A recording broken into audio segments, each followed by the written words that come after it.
introduce the last speaker of this session, Professor Michael Krivolevsky from Tel Aviv University, and he will talk about positional games. Please welcome him.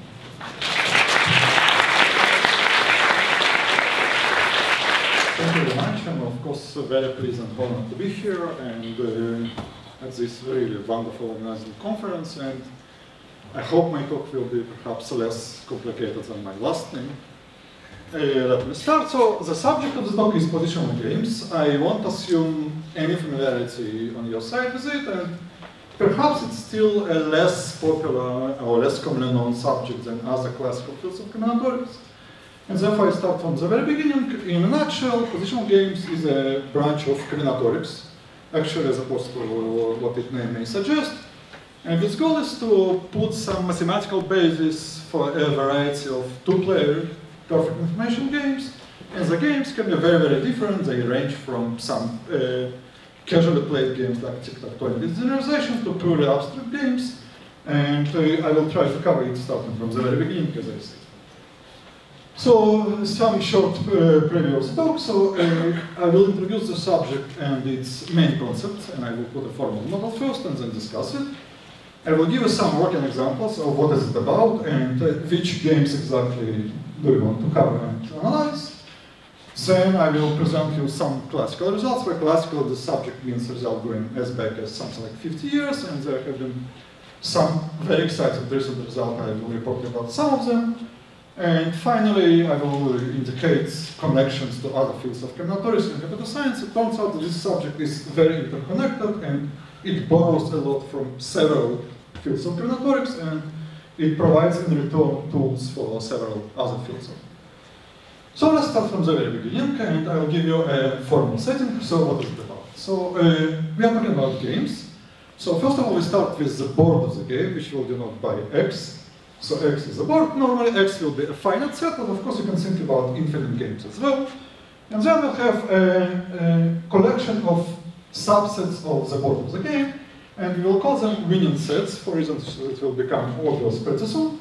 And the pair XH is customary called just in David Stokes the hypergraph of the game.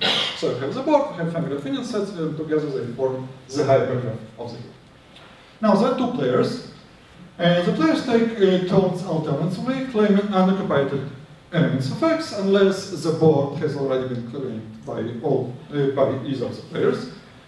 And in formal settings, there is one additional twist, which is very important. Games can be biased, meaning there are two additional parameters, P and Q, which are non-negative integers. So the first player claims exactly P elements in every turn, and the second player answers by claiming exactly Q elements in every turn.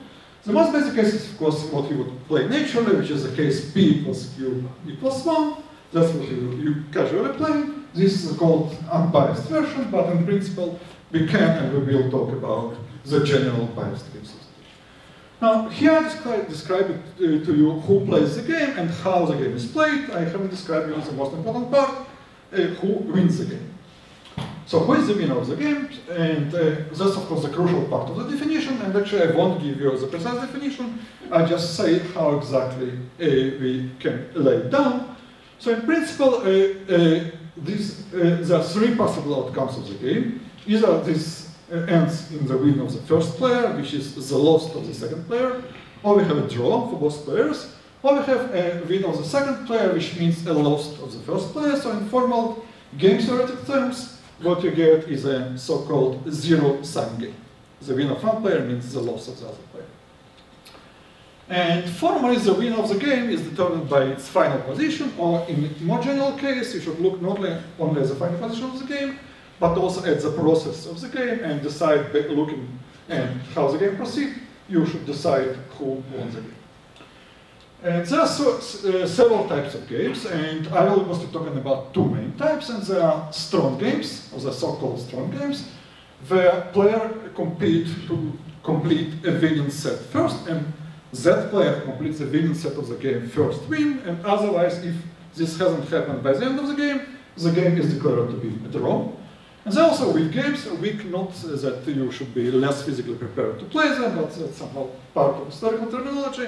For weak games, the rules of the game are very, very different, and the players have very different rules. There are still two players, first and second, but now the goal of the first player is to win eventually, which means to complete the winning set eventually by the end of the game, and not necessarily first. And second player has perhaps less ambitions, and his goal is to prevent the first player to win, which means his goal is to put his element into every winning set by the end of the game. And this is the case, there is no draw. Okay. There are some other types as well, and I'll perhaps mention briefly some of them, like lizard types or reverse types, where at least one of the players tries actually to avoid occupying the winning set by the end of the game, but I'll be mostly concentrating on these two types, strong games and weak games.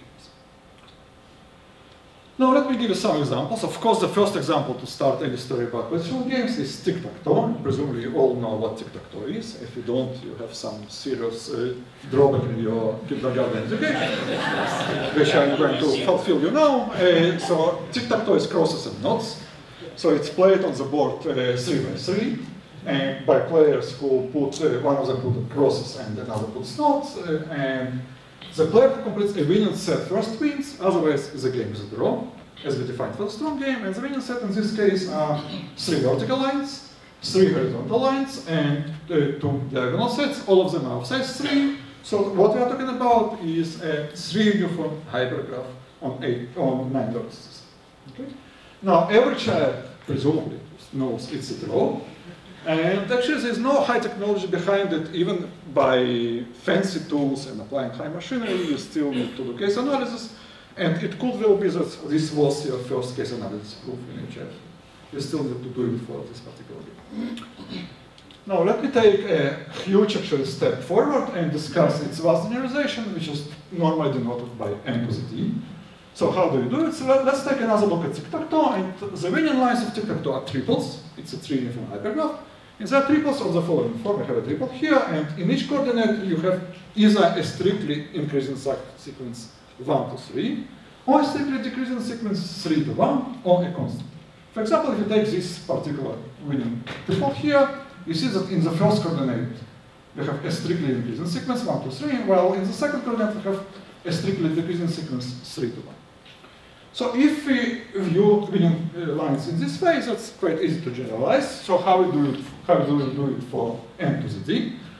That's fairly natural. The board of the game will be now a d-dimensional cube with side of size n, which is set n to the d. And the winning sets are lines, which are n tuples, ordered n tuples, and they should satisfy the following condition. If you look at every coordinate, what you should see there is either increasing sequence like here, 1 up to n, or decreasing sequence from n to 1, or a constant. And of course, a line should be a line rather than a point, which means that in at least one of the coordinates we should see some change, either increasing or decreasing sequence. Notice that I allow here either increasing or decreasing lines, and I don't insist on all coordinates being increasing. This is what's usually called a geometric line. And you can quite easily compute the number of these lines. It's given by this expression here. Perhaps the most important part of this expression is to see that this expression is polynomial in n and is exponential in d. Now, there is a commercial version for it, which is more advanced than tic-tac-toe. I wouldn't claim that you should have played it in your childhood years, but that's what's normally called cubic, and it's marketed by Parker Brothers. In our formal terms, this is 4 to the 3. So we have a board which is 4 by 4 by 4, and the game is played by 2 players, as I described. So that's a very general family of examples, and it's actually very important because it's a very important playground for all our series we are going to develop and discuss. And we are still very, very far from solving it for every pair of NNZ. But let's proceed, and let's now take a more abstract example, which you can probably don't expect to buy in your neighborhood store, unless you're in some sophisticated neighborhood in Seoul. And those are games played on the edges of the complete graph of vertices, and normally we would think about n tending to infinity, so everything, as almost usually in combinatorics, is in asymptotic terms. So what do we have here? We still have two players. The board of the game is now the edge set of the complete graph of vertices, meaning players take turns in claiming edges rather than vertices of the complete graph. and they pursue a certain goal in this graph. So here's one particular example. That's of course a very large family of games, so let's just take one illustrative example, which actually has played a very important role in the development of the game, and this is the so-called Hamiltonicity game. So what is it about? We have two players. Let's call them Cycle Maker and Cycle Breaker. The goal of Cycle Maker is to create a Hamilton cycle, which is, as David defined it, a cycle passing through all vertices on the graph. And the goal of Cycle Breaker is radically different. His goal is not to create a Hamilton cycle himself, but rather to prevent the first player from creating a Hamilton cycle, which means his goal is to break into every Hamilton cycle of KM by the end of the game. And in this game, there is no draw. And the roles of the players are very non-symmetric. Here, this is not the game similar to N to the T or tic-tac-toe, because players are concerned with very different goals here.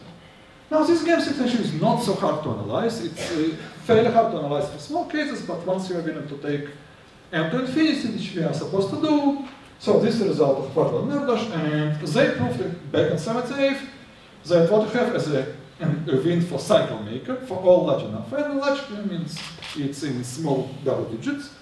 And how easy and quick is it? So it's easy because the proof is very easy and it's quick. They were able to prove that Cycle Maker can win in a linear number of moves. And after a long series of improvement, finally Heffes and Steve proved in 2009 that not only Cycle Maker wins, not only Cycle Maker wins fairly fast, Cycle Maker wins essentially as fast as possible. There is a strategy for him for all large enough n, to win in n plus 5 moves, and this is optimal, as you can easily see. Good, those are 3 examples, and of course there are much more of them, but my time is short, so let me proceed fast. So once you see all these examples, you can ask yourself or you can ask me, so what's so complicated about it? What are we talking about? Those are, unlike games played between casual players, those are games played by automata. So you assume a perfect player playing against a perfect player. So in a sense, given a game, it can be resolved entirely. And that's some deterministic function, a ternary function, a binary function, depends on the definition of the game. So in principle, we can resolve it. In practical terms, you can also think that you can resolve it fairly easily, because it's a perfect information game. What you would do is you would construct a game tree. I won't define it further, but that's probably what you would guess. You parse your game from the top level to the bottom, where the top level is the initial position of the game, and you move from a node to a node if there is a feasible move on the game board, and eventually you end up in leaves, which correspond to final positions of the game. So this way you construct a game tree, and now if you want to resolve the game and to figure out who is the winner, you make your way from the bottom up and you solve the game by analyzing it. Again, I won't define it formally, but what you would do is going from the bottom up. So suppose you are somewhere in the middle, and you need to decide the label of this particular vertex. Eventually, you'll get all the way to the root. So you look at this particular vertex, or this particular node of the game tree, and you see what's underneath. And what underneath is, suppose we are marking the game tree for the first player, and we see that underneath the current node, there is a node leading to a win of the first player, there are 2 nodes leading to a draw, and another node leading to a loss. Of course, you should take the best possible option, and in this case, there is a move for the first player which leads to a winning position, and therefore you should mark this node by win as well. So that should be easy, correct? You construct a game tree, you solve this game tree fairly easily, and that's about it. Well, my talk is still not finished.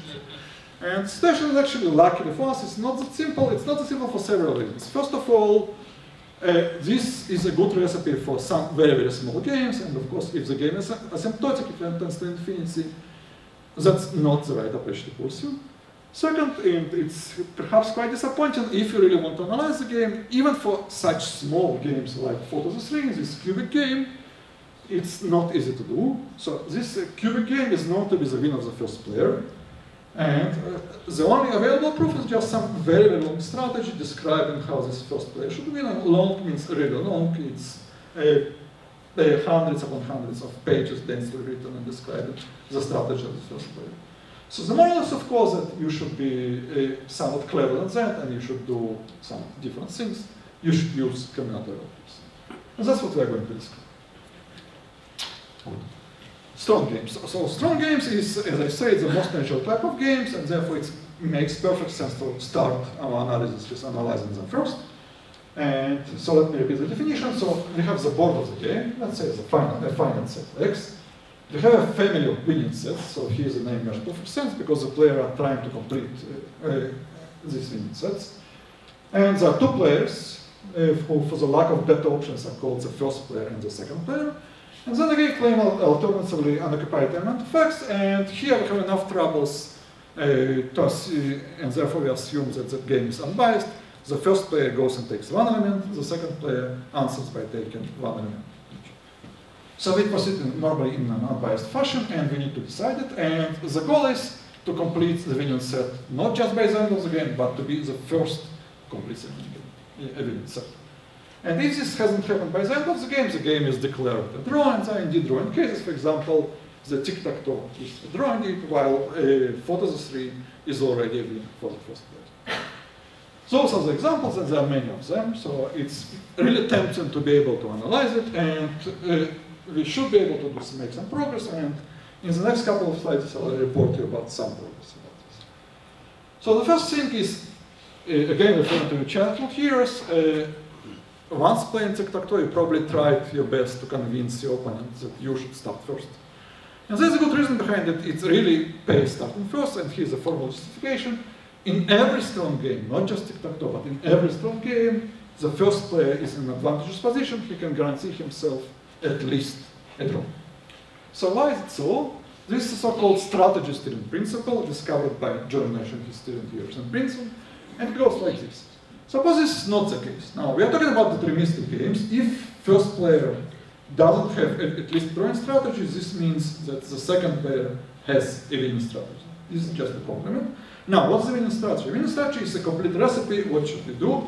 If the first player moves here, you answer here, and then if he moves here, you answer here, etc., etc. Think about it as some thick book which you keep in the drawer, and this should help you to play the game. Now, suppose this is the case indeed, so then the first player does the following. He moves first in an arbitrary way, just grabs an arbitrary element of the board, and then he pretends to be the second player, which means he steals, or in more politically correct terms, he borrows the strategy book for the duration of the game, and uses this book to do the following thing. He uses the winning strategy of second player to play. He pretends to be, in his mind, the second player, and uses the strategy book to answer the moves of the real second player. Now, it can happen that you are told to take this particular element, and this particular element has already been taken by you in this capacity of being arbitrary move, which is fine, because the more elements you claim, the better is your life. Then in this case, you just claim another element of the game. So what do we get? So we get here that if you assume that there is a winning strategy for the second player, then the first player can use the same winning strategy and win the game. But now the games are games with zero sum, and therefore this is just impossible that both players have winning strategy, which we get a contradiction.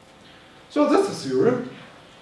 It's really amazingly powerful theorem because it applies to a huge class of very important games, and it allows to claim that for every game from the class, for each and every game from this class, what you have is at least a draw.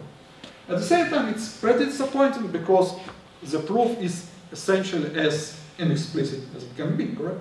You just proceed by contradiction, and therefore even for some simple-looking games, you cannot use this proof to build your drawing strategy. This is just a theory. You can't really turn it into something practical. That's a drawback, and we'll have to cope with it.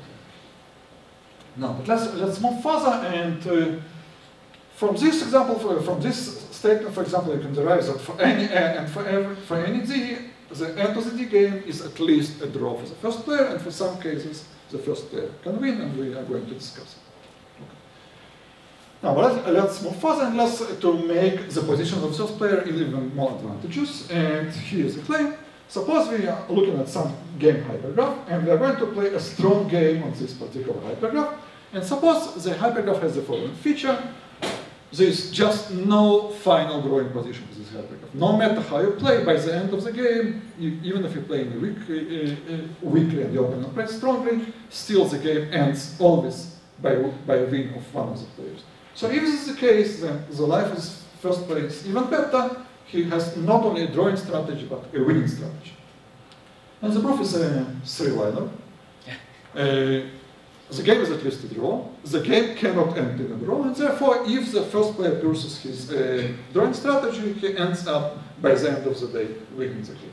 So we are in a very good shape. So that's a very useful theorem, and the only thing, if you go back to its statement, we should be able to prove this statement. The hypergraph of the game is such that no drawing final position is possible, which sounds like a Ramsey-type statement, and indeed you would use Ramsey-type tools in order to establish it. For example, you can approach it in the following way. If the hypergraph of the game is such that every two coloring of the board produces a monochromatic set, which means the set belonging entirely to one of the players, then, of course, drawing outcome is impossible, and then the first player wins, which is a classical Ramsey-type statement. So, in principle, this means that if you want to analyze a game of this sort, and if you want to prove that the game is actually the win of the first player, you should try to prove something of this. So here's perhaps the most famous example. I guess it's known quite a few of you, but probably the number of people who know that this result is actually about games rather than about Ramsey is less than those who know that this result is about Ramsey theory. That's a famous Hales-Jewett theorem, regionalizing even more famous van der Waals arithmetic progression theorem. Van der Waals says us that for any two coloring of a large enough initial segment of integers contains a k-long arithmetic progression. And what Hales and Jewett prove in the paper more than 50 years ago is the following statement.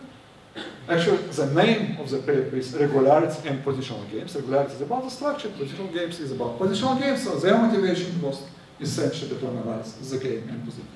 So what they prove is the following statement. We look at n to the d game, and we think of d as being large enough compared to n. Now, what does it mean? So remember that the number of winning lines was exponential in d. So if you increase your d, the number of winning lines grows very fast. And the lines stay of the same size n, which should make the game kind of more exciting and more double edges. In reality, the game becomes single edges because if d is large enough compared to n, then no drawing position is possible, which means that the game always ends as a win of the first player. Which is a very, very general result. So again, we know that for n to the d game, if d is large enough compared to n, then the first player wins. And somewhat unfortunately, at least for practical purposes, we have no clue how to do it. That's just an existential statement. It's a very nice mixture, very convincing mixture of strategy, steering, and Ramsey theory, but that's about it. It doesn't yield any strategy whatsoever for the first player to win, but that's something. Okay, those were my two slides about strong games, and just two slides, not just because my talk is short, but because in some sense those slides summarize what we know in a nutshell about positional games, or what strong games. So, strong games are really hard, and they are very hard to analyze, and there are several reasons, apparently, reasons for having it. We have a very scarce set of tools available. This so far one tool is strategy steering, of course. The other tool is Ramsey type argument, but in some sense that's it. There are no further tricks which you can put off your sleeve. We should basically rely on these statements. Strategy steering, as I said, is very general, but its drawback is it's very, very explicit. So we should probably try something else if you want to make some progress. Ramsey type results are, of course, very nice in the very core of combinatorics, but they're perhaps less applicable for games because if you want to analyze some particular games, you can apply a Ramsey strategy, but normally a Ramsey strategy yields some really astronomical bound. Of course, what you get from Hales-Jewett, even after improvements, it's still much, much higher, presumably, than the real situation for positional games. So it gives us something, but it's not what we'd like to get ideally. Another annoying feature is the so-called lack of montanicity. So here's the situation as follows. Suppose we have some certain strong game, and we know that this particular strong game is a win for the first player, which is nice and good, but now we take this game and add an extra set to this particular game, and then everything theoretically can break apart. Adding an extra set to the game, which is a win of the first player, can turn the game into a drawing game. Which means that if you analyze a big game, it's not enough to find inside some small game and to say that this small game is the win of the first player, and therefore I'm done. The situation becomes more and more complicated. Just to show you how complicated, or if you wish, embarrassing our situation, let me pose you this particular question. The question goes as follows. So I'm asking whether there exist two integers, t and n naught, such that for every large enough board size n, we are looking at the game played on the edges of Kn, and the goal of the game is to create a copy of K5. Pretty modest goal. We have one simple graph K5, and we are willing to take a fairly large part of the game, but the caveat here is that we need to win the game in a prescribed number of moves, which means that essentially we're asking here for an explicit winning strategy of the first player. Of course, the game will end by the win of the first player just by the observation that the Ramsey number R5 is finite. But here we're asking for something different. We're asking for an explicit winning strategy of the first player, which you can still hope to solve by using a powerful computer, but then you can imagine that I would ask you, so what happens for K6 if you replace K5?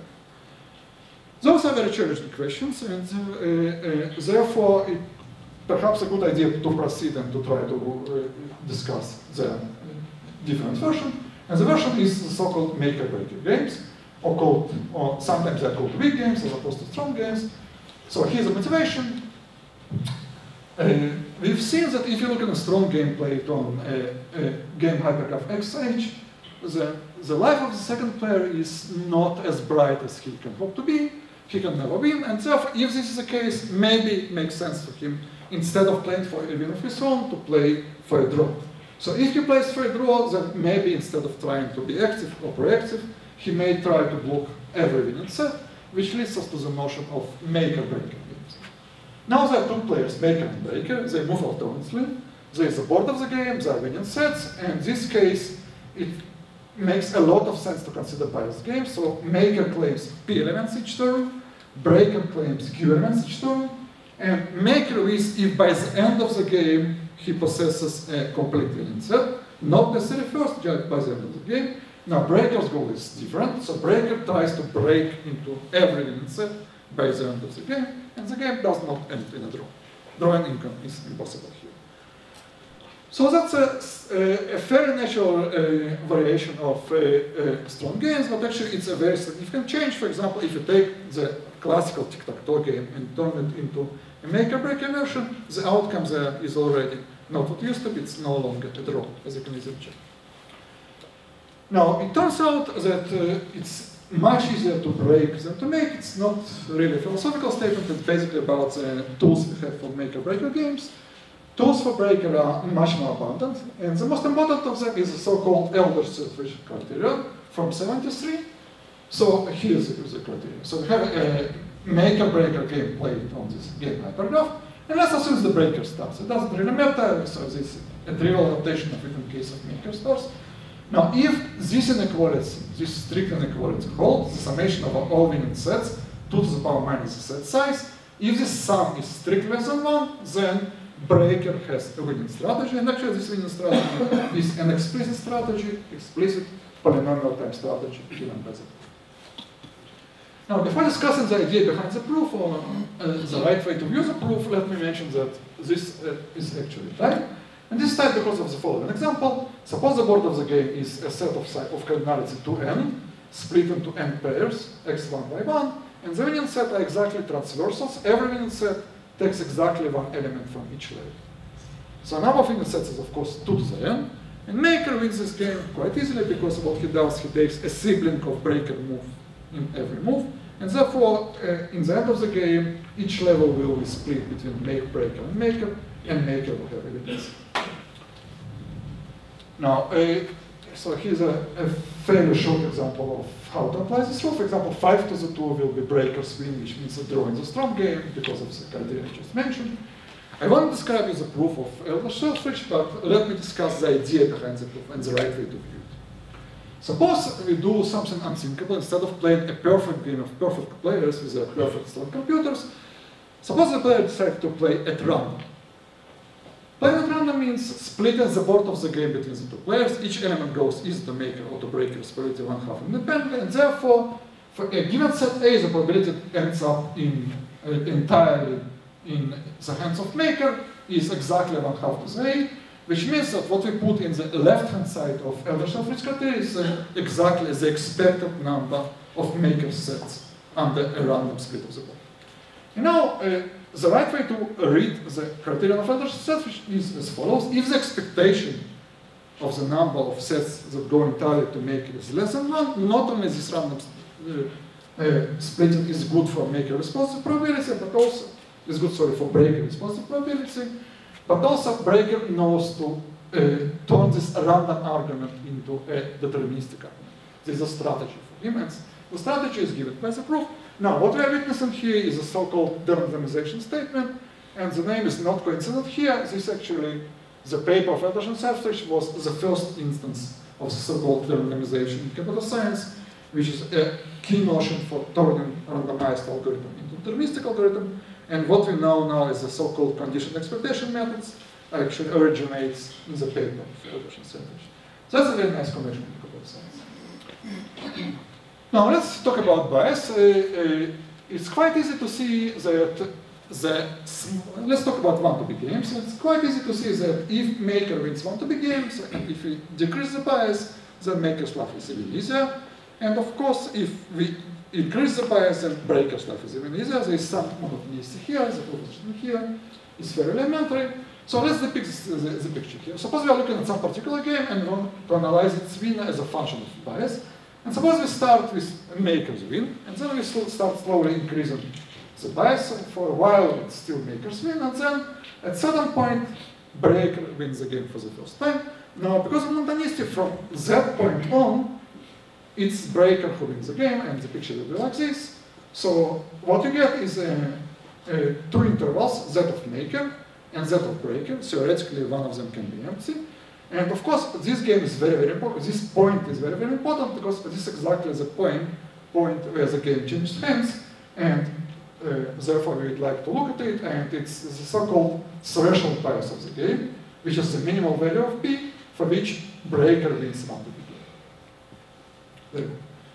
So once we have defined this notion, it's quite natural to look into it and to try to figure it out for a lot of games. Normally, we would look at games played on the edge of the complete graph, but that's not necessarily the case. Let me still mention several games where we can be interested in the results of the sort. And the question is the same question. So what is the threshold bias for example, the positive minimum degree game, where maker needs to touch every vertex to win, or maybe the connectivity game, when maker needs to create a spanning tree by the end of the game, or maybe our long friend Hamiltonicity game, when maker needs to create a Hamilton cycle by the end of the game. Or maybe we need to create a non-planar graph, maybe we want to create a copy of some fixed graph gamma, etc., etc. So that's a very general and very important meta question in positional games, and actually a lot of research effort in recent years has been devoted to resolving this question, or at least to make some progress about this question. But before discussing the progress, let's see what we expect to get as a result. Think about the Hamiltonicity game, for example. So again, the game is one-to-be. Played on the edges of the complete graph and vertices by maker and breaker, and we are trying to figure out what should be the right value of B. It's quite easy to see, and this was proved by Erdős and Hvartl and Erdős, that for 1-to-1, makers win. It's almost equally easy to see that 1-to-2 maker wins. It's even more easy to see that for 1-to-n, breaker win. So the truth lies somewhere in the middle, and the question, where exactly? So here what comes to our rescue was what called now the probabilistic intuition, or Erdős paradigm, which is really amazing foresight of Erdős. So let's again do something which is quite unthinkable, and let's go crazy, and instead of clever maker versus clever breaker, let's analyze a version of it where we have a random maker playing against random breaker, which means the following. Maker claims one edge still, but it claims a random free edge in the board, and breaker answers by claiming B free edges, but again at random. Now, by the end of the game, what you get is a graph of maker. Let's look at maker's graph, because that's what matters. So we look at maker's graph, and what maker's graph is a random graph G with m vertices and m edges, and m is given, of course, by this simple formula. Now, this is graphs are understood much better than positional games, and therefore, perhaps by looking at random graph, you can get some insight about what's going on here. Now, let's try to reverse it. Suppose we have some target property in mind, Hamiltonicity, or appearance of fixed copy of gamma, etc., etc. And we look at the critical value of m star, or the threshold value like in David's talk, where the random graph GNM starts having property P with high probability, or with probability 1/2, it doesn't really matter in most of the cases. And then we try to reverse it. Our guess would be that the critical bias can be derived from what we've seen at the random version of the game, namely it would be given by this formula. Now, this I think was a principled conjecture of Erdős, because in some sense it came from nowhere and there is no real motivation behind it. And the idea is to connect something about positional games, which is entirely deterministic, and something about entirely different subject, which is random graphs. Which on the face of it has no common things whatsoever, but still the idea was quite nice. And as you see on a couple of slides, not only it was quite nice, it was the right one. Okay? Now, so what do we know? So let's discuss first the breaker side. As I said before, being breaker is usually easier. So what you get is the following result of formula emerged from the same paper. So we're looking at maker-breaker games, 1 to B, played on the edges of complete graph and vertices, and we're asking, suppose the bias is at least some certain quantity, what can we guarantee for breaker? Now what can we guarantee for breaker is the following result. If the bias is slightly larger than n divided by the natural log n, then breaker has a strategy to isolate a vertex in maker's graph. Which means that at the end of the game, breaker knows to assure that at least one of maker's vertices will be isolated. Has no edges incidentally whatsoever. So if this is the case, of course, breaker has a winning strategy for a lot of games. For example, for the positive minimum degree game, for the connectivity game, for the randomicity game, etc., etc. Every game in which maker needs to touch every vertex to win will be breaker's win, according to this result. Now, the proof is not extremely complicated, but one nice feature historically and ideologically about it, that the proof introduces a so-called box game, which is the simplest type of positional games, or maker-breaker games. In this type of games, we're still talking about game hypergraph, but the game hypergraph takes a very, very simple form. Its edges are edge joint, and because it's so simple, Erdős were able to analyze it to high degree of precision and use it then to derive this particular result. So this side was easy, and this side was done back in the 70s, and it took us quite some time till we got the matching side of it, but we are there finally, which I think is very nice. So here's the result. For the minimal degree game, the maker's goal is to touch every vertex. Gebar and Sava proved in 2009 that if the bias is slightly smaller than n divided by ln, the maker has a winning strategy. In the same paper, they proved that for the connectivity game, the result is the same. If the bias is slightly smaller than 1 minus epsilon n divided by ln, then maker still has a winning strategy. And finally, in 2011, I proved that the same value of bias guarantees a winning strategy for maker, also for Hamiltonistic game. Now, if you combine these three results with the previously shown result of Falkland, the conclusion is that the critical bias for all these three games, and actually many more games of this sort, is asymptotically equal to n divided by 1. Which means that this foresight of Erdős was right to the point. It was really amazing guess, at least the way I view it, but it turned out to be the right guess, and actually the fact that it was there was extremely helpful for the development of this theory. Now let me show briefly some idea behind the proof, just to show that there is some meat behind those concepts, or maybe there is some tofu, depending on your vegetarian preferences. So that's the result we're trying to prove. So we are playing maker-breaker, 1 to B, on the complete graph and vertices. The bias is slightly smaller than n divided by ln, and we need to describe a winning strategy for maker. Now, the key to this winning strategy is the notion of expander, or this specific notion I'm going to describe. So we say that a graph is K expander if every set up to K expands itself outside by at least a factor of 2. The factor of 2 should be familiar to those of you who work with Porsche lemma, and that's the reason it's here. Okay. Now, K expanders for K, which is small linear constant time set, small constant time set, they are very nice graphs. They are not necessarily Hamiltonian, they are not necessarily connected, but they still have a lot of nice properties. So let me state some of them. So first of all, that's very easy to prove. If you are a K expander, then every connected component of your graph is of size at least 3K, and this is type. This is very easy to prove, which means that if your K is linear man, then in your graph you are not necessarily connected. You are not necessarily Hamiltonian, but in your graph you have a constant number of connected components. which is very good, and we will use this for. Now, the other thing which is perhaps more important and less trivial is the notion of boosters. So recall that our goal will be to advance to Hamiltonicity, and we'll do it step by step by inserting the right edges, and the right edge is called a booster. Now, what's a booster?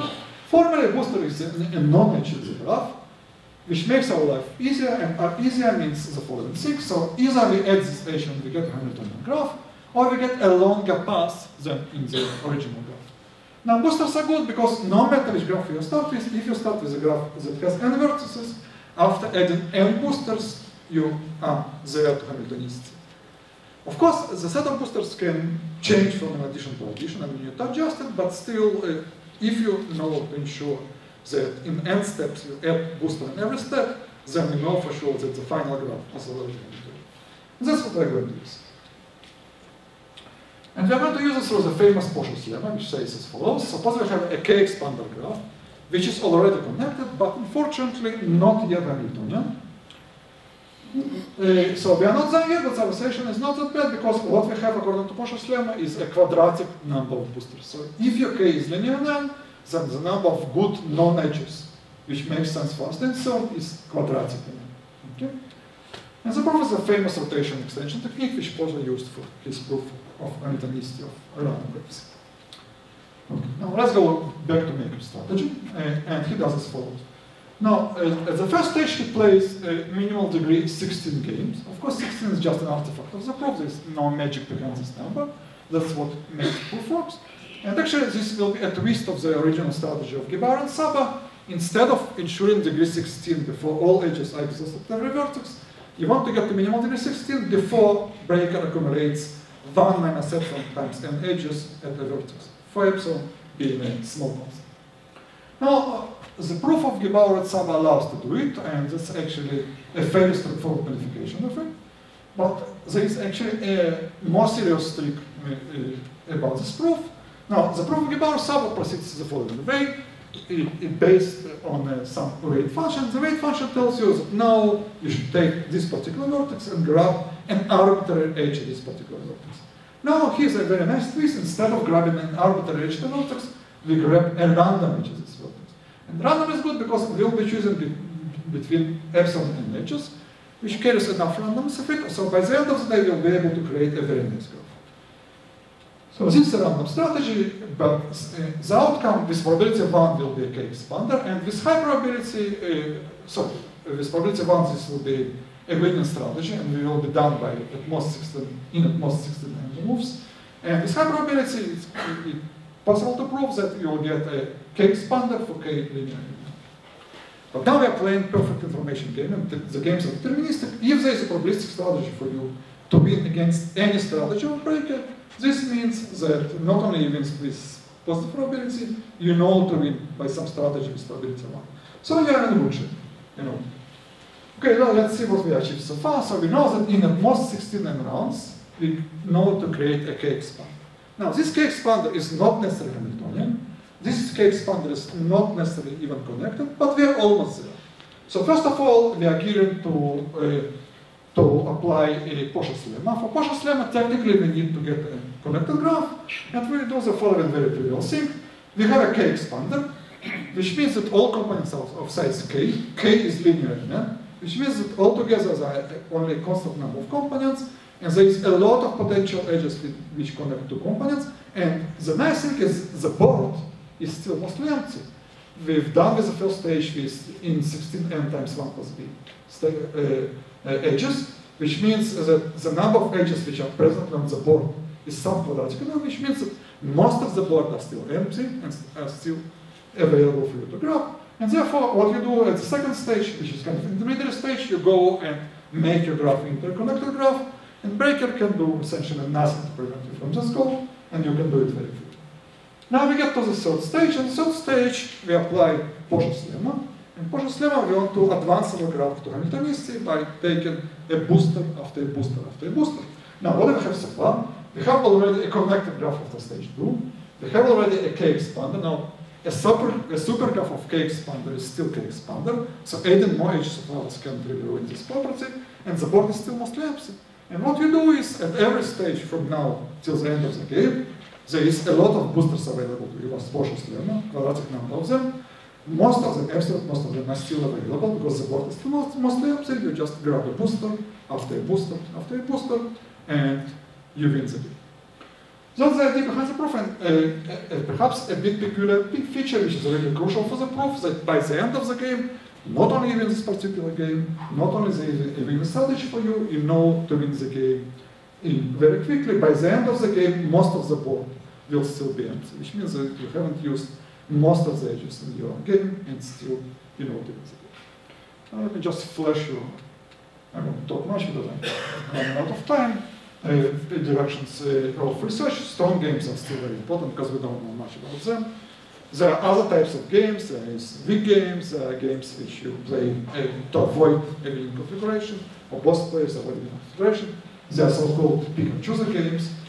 Another aspect which is very important is to win fast. For a lot of games, we know the identity of the winner, and then the issue is not who wins the game, but rather how fast the winner wins the game. And it turned out that this particular bullet is very important for strong games, and recently some results have been obtained about strong games using results about fast wins. And of course, you don't have to play on the complete graph. Complete graph is very nice and very natural, but you can play on some other graphs as well. You can play on random graphs, you can play on sparse graphs, etc., etc. Of course, this is just a survey talk, and in order to know more, you can look into these books. Those two books of Joseph Beck, who is actually the grandmaster of these games, in some sense the founder of the field. And of course you can read my survey, which contains more information than I was able to present you, but still for more extensive introduction you should consult one of these sources. Thank you.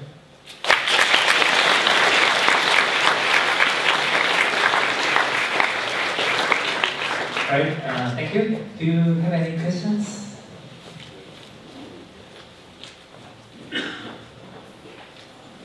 Yep. You show a relationship between two-player games and two-coloring. Is there an extension to k-player games and k-coloring of graphs? I think to begin with, k-player games are perhaps not really natural, and once you come to think about them, it's really hard to set up a meaningful model for k-player games. So there is a natural connection between k-player games and k-coloring, but the point is that k-player games are much less important and much less natural than two-player games, unfortunately. Any other questions? Let's thank the speaker again.